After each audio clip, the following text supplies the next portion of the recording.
말씀은 요한계시록 10장 1절부터 11절까지 말씀을 가지고 은혜를 나누겠습니다.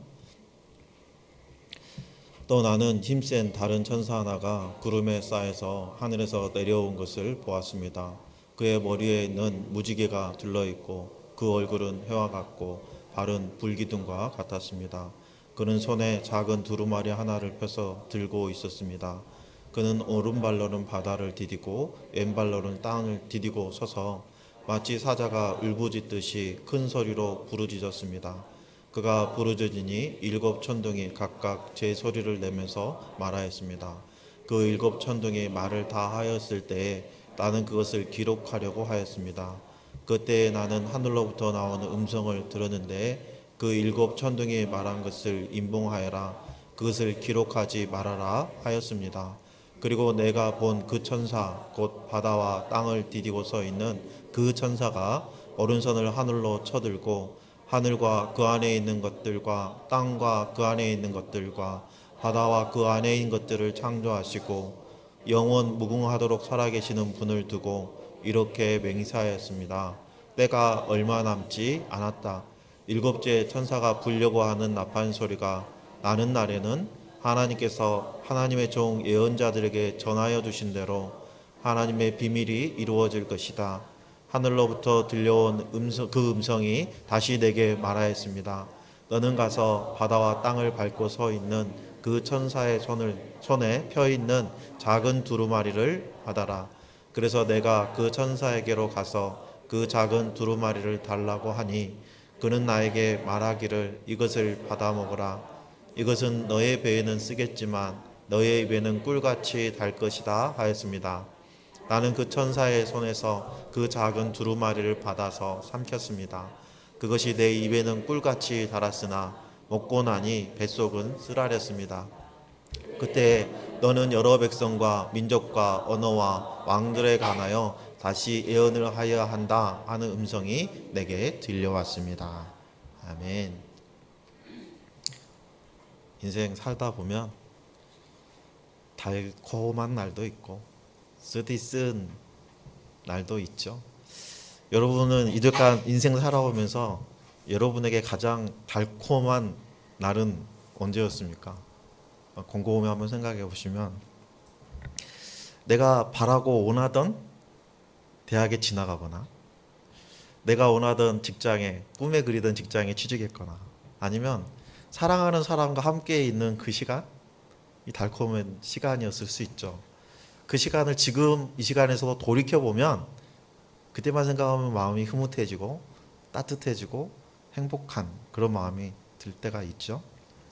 그렇다면 반대로 여러분이 이제껏 살아오면서 가장 쓴 날, 그때는 언제였나요? 인생의 실패를 맛보았을 때일 수도 있고 사랑하는 사람을 잃어버렸을 때일 수도 있습니다. 사람들이 인생을 살아가면서 행복한 날도 있고 슬퍼하는 날도 있고 마치 슬픔의 무게에 짓이겨서 더 이상 살아갈 힘이 없을, 기도할 힘조차 없는 그런 날도 경험하게 되죠. 그런데 여러분, 인생을 살아갈 때 일생 쓰디쓴 인생의 그 고통의 날만 계속된다. 내 인생이 그렇다. 그러면 여러분 어떤 생각이 드시나요? 고대 시대의 노예들은 있잖아요. 짐승 취급을 받는 삶을 살았잖아요. 노예의 자녀로 태어나서 일평생 노예로 살다가 희망이라는 요만큼도 없는 그런 삶을 살았거든요. 또 억울하게 감옥에서 갇혀가지고 빛 한 점 들어오지 않는 그 캄캄한 곳에서 언제 풀려날지 모르는 희망이 없는 삶을 살아가는 그런 삶의 그 인생의 순간순간들은 얼마나 쓰디쓸까요? 그래서 사람들은 이런 희망 없는 삶을 거부하고 달고 단 꽃길 같은 인생을 추구합니다. 그런데 여러분, 우리의 소원대로 일평생 달콤한 날만 계속된다면 정말 행복할까요? 인생 살다가 보면 내가 원하지 않는 쓰디쓴 일을 만나기도 하고 달콤한 시간도 보내기도 하고 인생에 굴곡이 없는 사람은 없죠. 그런데 여러분, 있잖아요. 행복을 위해서 내가 자의적으로 쓰디쓴 일을 선택할 때도 있죠. 예를 들면 여러분들에게 그런 일이 절대 일어나진 않겠지만 여러분들이 건강검진을 갔어요. 그랬더니 이상한 종양이 하나 발생됐다고. 이거 조직검사를 해야 된대. 했어요. 그랬더니 암이래요. 수술하면 살 수 있대요. 초기라서. 수술하면 아프잖아요. 그럼 그 고통 때문에 내 수술을 포기할까요? 나을 수 있다는 희망 때문에 그 고통의 시간을 내가 선택하죠. 자녀를 양육해 보신 분들은 내 자녀를 위해서라면 내가 총각 때, 처녀 때는 상상도 할 수 없었던 그런 자존심 상한 일들을 하잖아요. 내 자녀를 위해서. 내 수고로 인해서 자녀들이 올바로 양육될 수 있다면 그 고통을 와닿지 않죠? 그 고통의 시간을 지나면서 부모도 성장을 합니다. 우리 영적인 삶도 마찬가지인 것 같아요. 우리가 영적으로 건강한 삶을 살아가기 위해서는 고통의 시간들을 거쳐가야 하죠. 때로는 달콤하고 때로는 쓰디쓴 그런 신앙의 길을 우리는 선택해서 걸어가야 합니다. 오늘 말씀은 달지만 쓰게 된 하나님의 그 말씀에 대해서 우리에게 증언해 주고 계세요. 이 시간 달지만 쓰게 되는 그 하나님의 말씀을 하나님께서 우리에게 주신 그 이유를 깨달아 알고 그 말씀대로 순종해 내는 삶을 살아가겠다고 결단하는 복된 시간 되시기를 예수님의 이름으로 축복합니다. 사도 요한은 한상 가운데 힘센 천사를 봅니다. 그런데 그 천사는 앞서 얘기했던 네 천사도 아니고 7 나팔을 받아든 천사도 아니었어요. 이 힘센 천사가 구름에 휩싸여서 하늘에서 땅으로 내려옵니다. 이 천사의 머리에는 무지개가 둘려져 있고 그 얼굴은 해와 같고 그 발은 불기둥과 같다고 묘사하고 있죠. 여러분, 요한계시록에는 굉장히 많은 상징들이 포함되어 있죠. 오늘 본문에서도 우리는 많은 상징들을 찾아볼 수 있습니다. 먼저 힘센 천사의 머리에 무지개가 둘러있다라는 것은요, 하나님의 약속을 의미해요. 무지개는 노아에게 주신 하나님의 약속이죠. 그래서 성경에서 무지개는 하나님의 약속을 상징합니다. 그리고 그 얼굴이 회와 같다라는 표현은 하나님의 권위와 영광을 상징하는 표현이에요. 성경에서 얼굴이 빛났다라는 표현은 모두 다 하나님과 연관이 있는 말씀이거든요. 출애굽기 34장 29절에 보면 모세가 2 증거판을 손에 들고 시내산에서 내려왔다. 그가 산에서 내려올 때 그의 얼굴에서는 빛이 났다. 주님과 함께 말씀을 나누었으므로 얼굴에서 그렇게 빛이 났으나 모세 자신은 전혀 알지 못하였다라고 말씀하세요.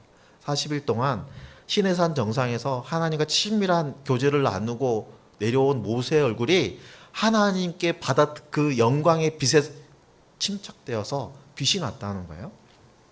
마태복음에 보면 그리고 엿새 뒤에 예수께서는 베드로와 야고보와 그 동생 요한을 데리고 높은 산에 올라가셨다. 그런데 그들이 보는 앞에서 그의 모습이 변화했다. 그 얼굴은 해와 같이 빛나고 옷은 빛과 같이 희게 되었다라고 말씀하시죠. 예수님의 얼굴이 해와 같이 빛났다라고 표현하고 있죠. 그리고 요한계시록 1장 16절에 보면 또 오른손에는 7뼈를 쥐고 입에는 날카로운 양날칼이 나오고 얼굴은 해가 강렬하게 비치는 것 같았습니다. 누구에 대한 말씀입니까? 예수 그리스도 어린 양에 대한 말씀이죠. 따라서 이 천사의 얼굴이 해같이 빛났다라는 것은 예수 그리스도의 영광과 밀접한 관계가 있구나라는 것을 우리가 알 수 있습니다. 그리고 그 발이 불기둥 같았다라는 말은 하나님의 일하심과 보호하심을 상징하는 구절입니다. 이스라엘 백성들이 광야를 지나는 동안 하나님께서는 이스라엘을 불기둥과 구름기둥으로 보호해 주셨죠. 이 천사가 하늘에서 내려왔는데 오른발로는 바다를 디디고 있고 왼발로는 땅을 디디고 있다라고 표현하고 있어요. 그리고 이 힘센 천사가 부르짖듯이 큰 소리로 말합니다. 이 힘센 천사가 오른발은 바다에 왼발은 땅에 두고 있다는 것은 온 땅에 하나님이 주신 메시지를 전파한다라는 상징이에요. 자, 여러분, 일곱째 나팔을 불기 전에, 하나님의 심판이 완결되기 전에 힘센 천사가 이 땅에 와서 한 발은 땅에 두고 한 발은 바다에 두고 힘차게 부르짖는 그 이유는 무엇입니까? 그것은 구원받을 기회를 주시기 위해서예요. 하나님께서는 끝까지 회개할 수 있는 기회, 하나님께로 돌아올 수 있는 기회를 주고 계세요. 하나님은 강압적으로 회개를 강요하지 않으십니다. 어떤 면에서 하나님께서 너무 오래 참으시기 때문에 이 세상은 무질서와 혼란에 사로잡혀 있고 하나님께서는 더 이상 이 세상을 관여하지 않으신다 라고 착각하고 오해할 수 있지만, 이 모든 것들조차 천지를 지으신 하나님의 계획에 포함된 일이에요. 힘센 천사가 부르짖을 때 일곱 천둥이 마치 천사의 외침에 응답이라도 하듯이 각각 소리를 내서 반응합니다. 고대 사회에서 천둥은 자연이 낼 수 있는 가장 근엄한 소리였어요. 그래서 천둥은 하나님의 목소리를 상징하는 표현으로도 사용됐죠. 사도 바울은 그 천둥의 소리를 받아 적으려고 했습니다.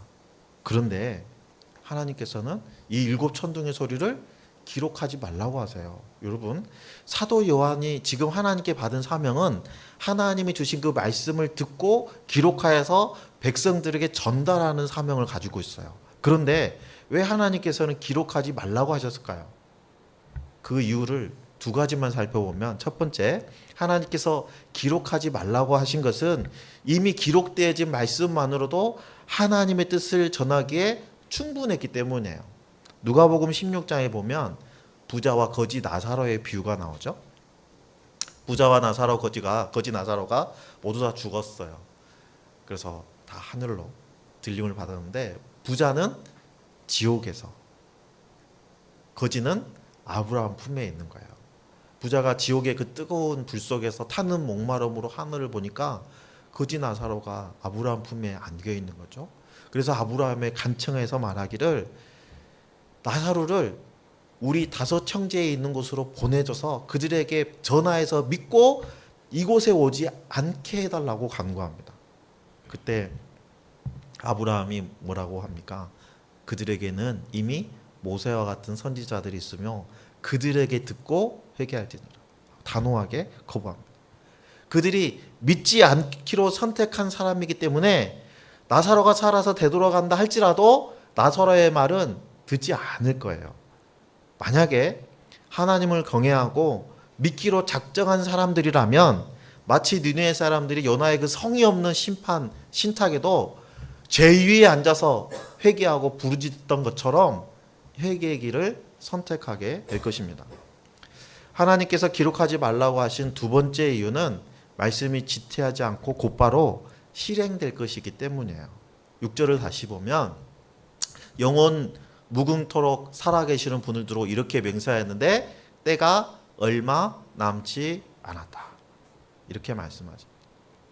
오늘 말씀은 여섯 번째 나팔이 불리고 일곱 번째 나팔이 불리기 바로 직전이에요. 두루마기에 있는 일곱 봉인도 모두 다 뜯어지건 상태, 안전히 펴진 두루마기인 상태입니다. 1초 뒤에, 2초 뒤에라도 나팔이 불리고 마지막 심판이 이 땅에 임해지는 일촉즉발의 상황이라는 거예요. 7절에 보면 일곱째 천사가 불려가는 나팔 소리가 나는 날에는 하나님께서 하나님 종 예언자들에게 전해 주신 대로 하나님의 비밀이 이루어질 것이다 라고 말씀하십니다. 자, 그렇다면 하나님의 비밀이라는 건 뭘까요? 골로새서 1장 27절에 보면 하나님께서는 이방 사람 가운데 나타난 이 비밀의 영광이 얼마나 풍성한지를 성도들에게 알리려고 하셨습니다. 이 비밀은 같이 읽을까요? 여러분 안에 계신 그리스도요 곧 영광의 소망입니다. 하나님의 비밀은 예수 그리스도를 통해서 온 인류를 구원하시려는 하나님의 계획이신 거예요. 모든 사람이 보고 알 수 있도록 하나님의 구원의 계획이 예수 그리스도의 죽음과 부활을 통해서 실현되고 있는 것입니다. 하나님의 비밀은 예수 그리스도 안에서 계시되고 이루어진 복음인 거예요. 이 복음은 어린 양의 피로 말미암아 구원받은 하나님의 백성들에게 주신 거고, 이 하나님의 구원의 계획은 인간의 이성과 지속으로는 도저히 알 수도 없고 이해할 수도 없는 거예요. 하나님의 비밀은 하나님의 구원을 알지도 못하고 기대할 수도 없었던 모든 종족과 언어와 백성들에게 차별 없이 부여해 주시는 하나님의 구원입니다. 8절에 보면 하늘로부터 들려온 음성이 다시 내게 말하였다. 너는 가서 바다와 땅을 밟고 서 있는 그 천사의 손에 펴 있는 작은 두루마리를 받으라 하고 말씀하십니다. 힘센 천사가 하늘에서 내려올 때 그 손에 두루마리 하나를 펴서 들고 있었어요. 이 두루마리는 요한계시록 5장에서부터 8장까지 묘사되었던 그 두루마리입니다. 사도 요한이 말씀에 순종하여 그 작은 두루마리를 달라고 하니까 천사가 사도 요한에게 이것을 받아서 먹으라. 너 배에는 쓰겠지만 입에는 달리라 라고 얘기합니다. 꿀맛같이 달 거라는 거예요.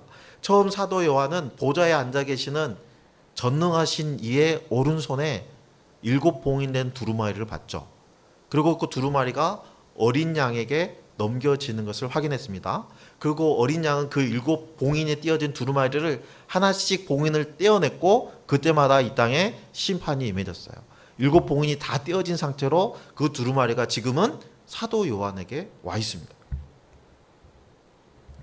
그리고 하나님께서는 그 말씀을 들으라, 읽으라 하지 않고 그 말씀을 먹으라고 하고 계세요. 사도 요한은 말씀대로 그 두루마리를 받아서 삼켰습니다. 그랬더니 입에서는 꿀맛같이 달았지만 먹고 나니까 뱃속에서는 쓰라리게 되었다는 거예요. 그렇다면 하나님께서는 사도 요한에게 이 두루마리를 먹게 하신 이유가 무엇일까요? 에스겔서 3장에도 보면 두루마리를 달게 먹는 장면이 등장합니다. 에스겔서 3장 1절에 보면 그가 또 나에게 말씀하셨다. 사람아, 너에게 보여주는 것을 받아 먹어라. 너는 이 두루마리를 먹고 가서 이스라엘 족속에게 알려주어라 라고 말씀하십니다. 에스겔서에서 우리는 두루마리를 먹이는 이유를 알 수 있어요. 그것은 그 두루마리에 적힌 말씀을 백성들에게 전파하도록 하기 위함이에요. 따라서 하나님께서 사도 요한에게 두루마리를 주셔서 먹이는 것도 그 두루마리에 적혀져 있는 하나님의 말씀을 이스라엘 백성들에게 전파하게 하기 위해서라는 것을 우리가 알 수 있죠.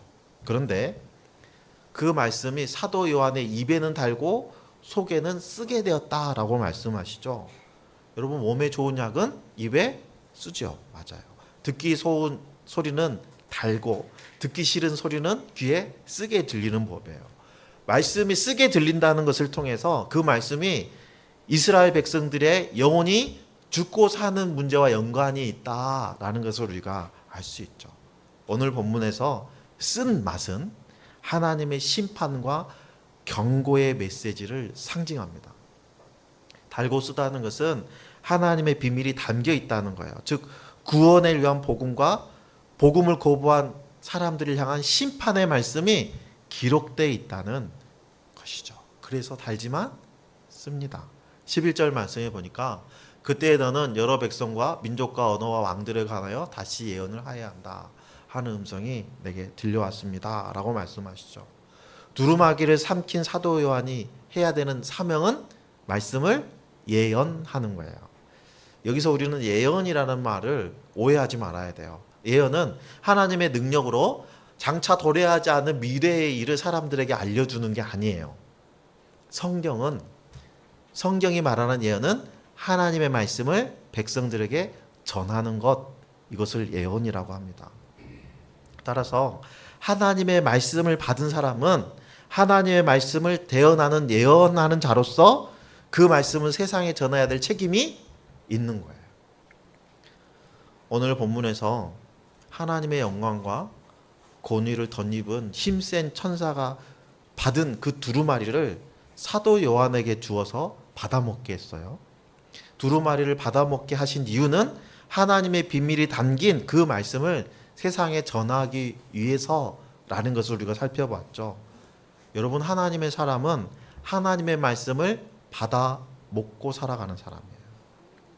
말씀을 먹는다는 것은 단지 지식으로 아는 것이 아니라 삶으로 살아내는 것을 의미하는 겁니다. 말씀을 배우고 아는데 그치지 않고 그 말씀이 내 삶 속에 들어와서 내 생각과 내 태도와 내 행동과 결정을 바꾸는 역할을 하는 거예요. 성경은 이렇게 살아가는 사람들, 이렇게 살아가는 성도를 증인이라고 표현하고 있습니다. 증인으로서 이 말씀을 세상에 전하기 위해서는 나부터 말씀에 합당한 삶을 살아가야겠죠. 말씀을 세상에 전하는 증인은 먼저 구원받은 자로서 이전의 삶을 벗어나야 됩니다. 그 과정은 쉽지 않고 고통의 연속일 거예요. 그러나 그러한 고통이 없이는 내 삶이 변화될 수 없어요. 내 옛사람이 죽을 수가 없습니다. 말씀대로 신천하면서 살아가기 위해서는 이전에 내가 즐기던 그 모든 것을 포기해야 할 때도 있어요. 이전에 아무리 소중하게 여겼던 것이라 할지라도 하나님과 나의 관계를 방해하는 것이라면 과감히 끊어낼 줄 알아야 돼요. 그게 하나님의 관계를 해치는 거라면 반드시 버려야 됩니다. 예수님께서는 마태복음 18장 8절 9절 말씀에서 이렇게 말씀하시죠. 같이 읽습니다. 내 손이나 발이 너를 걸려 넘어지게 하거든 그것을 찍어서 내버려라. 내가 두 손과 두 발을 가지고 영원한 불 속에 들어가는 것보다는 차라리 손이나 발 없는 채로 생명에 들어가는 편이 낫다. 또 내 눈이 너를 걸려 넘어지게 하거든 빼어버려라. 내가 두 눈을 가지고 불 붙는 지옥에 들어가는 것보다는 차라리 한 눈으로 생명에 들어가는 편이 낫다라고 말씀하십니다.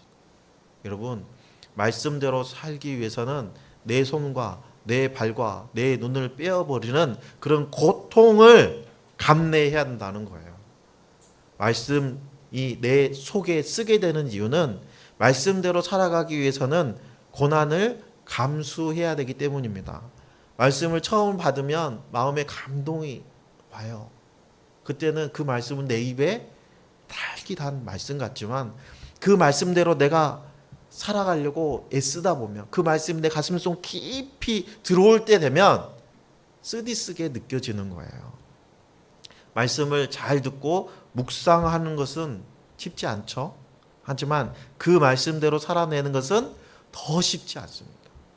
예를 들자면 나를 대적하고 손해를 입힌 사람에 대해서 원수를 사랑하라 하는 말씀대로 실천하려면 큰 용기가 필요하죠. 그 사람은 나를 해코지 했지만 나는 그를 사랑해야 되잖아요. 쉽지 않죠? 주은이가 이 원수를 사랑하라는 말씀을 실천하기 위해서 수년 동안 마음의 고통을 당한 적이 있죠. 그래서 큰 용기가 필요합니다. 모든 말씀을 다 지켜 행할 수 없는 것이 우리 인간의 연약한 현실이죠. 그래서 간혹 이런 얘기를 합니다. 10계명이라도 한번 제대로 지켜봐.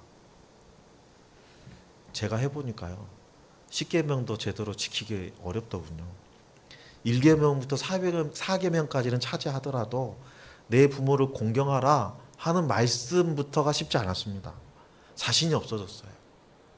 하나님이 보시기에 하나님의 기준에 내가 부모를 공경하는 그 기준이 합당할까?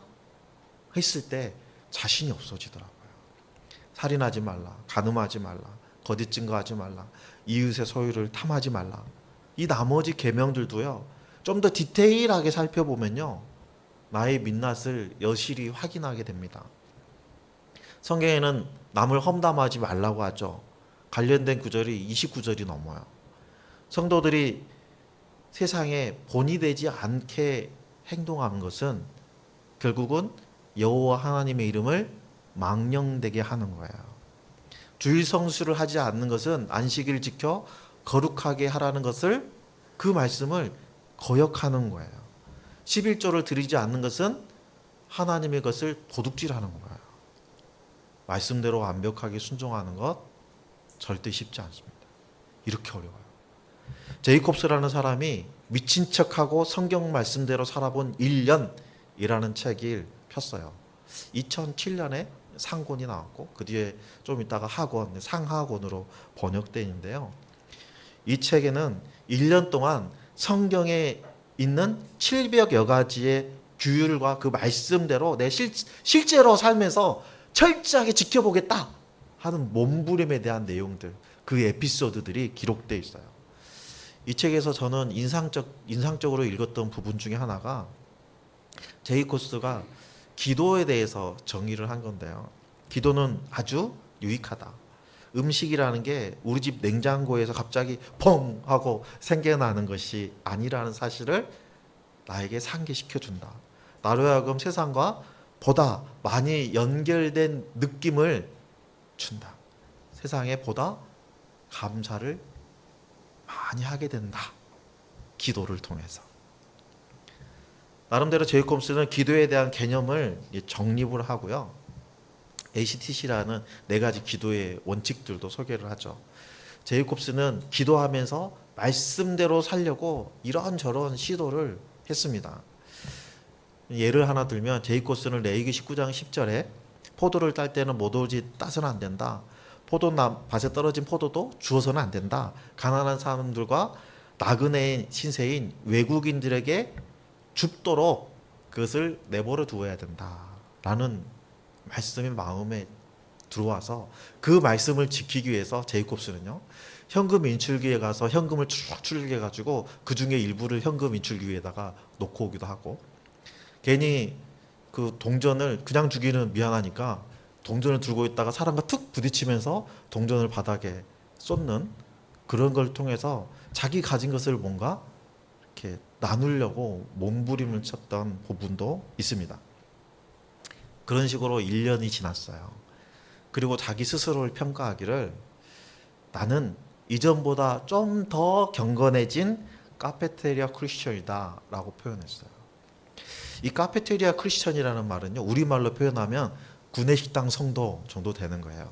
구내식당에 딱 갔는데 내가 먹기 싫은 반찬을 안 챙기고 내가 먹고 싶은 반찬만 챙겨다 먹는 그런 표현을 하는 거예요. 그러니까 내가 듣기에 좋은 말씀만 골라서 받아들이고 내가 싫어하는 말씀은 거부하는 성도들을 비꼬아서 지적하는 말씀이 이 카페테리안 크리스천이라는 말이에요. 우리는 우리 입에도 달고 속에도 단 말씀을 선호합니다. 단 것은 누구나 다 좋아하죠. 질병 때문에 멀리 해야 될 그런 상황이 아니라면 달달한 건 다들 좋아합니다. 그래서 달달한 말씀에 집중하죠. 너는 내 아들이다. 너는 내 딸이다. 내가 너를 끝까지 지켜주겠다. 얼마나 힘이 되고 위로가 되는 달달한 말씀입니까? 그런데 우리 귀에 달게 느껴지는 말씀만을 사모하면 우리의 믿음은 죽은 믿음이 되는 거예요. 여러분, 화분에 화초를 키울 때 물을 잔뜩 날마다 주면 어떻게 되죠? 뿌리가 썩어서 죽습니다. 내 이 화분을 너무 사랑해, 이 꽃을 너무 사랑해, 거름을 듬씩 날마다 주면 이 화분은 어떻게 됩니까? 말라 죽어요. 그렇죠? 우리 입에 달디 단 것만 우리가 계속 먹으면 어떤 질병이 찾아오죠? 결국은 어떻게 되죠? 네, 생명의 위협을 받게 되죠. 말씀도 마찬가지예요. 말씀도 내 귀에 달달하게 들리는 말씀만 들으면 결국은 우리의 영은 죽어가는 거예요. 말씀대로 살지 않는다는 것은 순종의 삶을 살지 않는다는 거거든요. 여러분, 100가지 중에 99가지를 내가 말씀에 순종했어요. 그런데 딱 한 가지는 내가 순종이 안 되는 거예요. 거역했어요. 그럼 나는 말씀에 순종하는 사람입니까? 말씀에 불순종하는 사람입니까? 한 가지라도 어기면 나는 말씀에 불순종하는 사람이에요. 말씀에 불순종하는 사람은 그 죽은 믿음에 붙들려서 결국은 내 믿음이 좋다고 착각하는 삶을 살아가다가 사망의 길로 내달리게 되는 것이죠.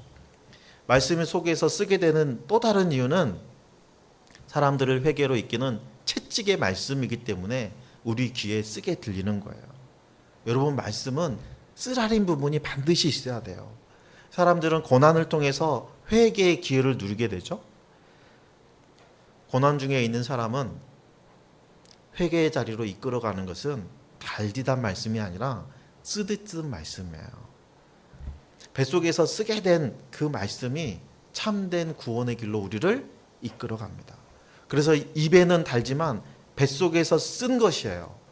말씀으로 말씀을 내 삶에 소화하지 못하면 우리의 영혼은 길을 잃고 사망의 길로 향하게 됩니다.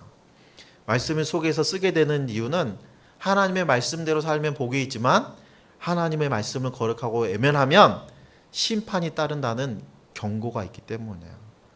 여러분이 말씀을 배우고 예배를 드리고 묵상하는 이유는 그 말씀을 통해서 내가 위로받고 우리의 기분이 좋게 되기 위해서가 아니에요.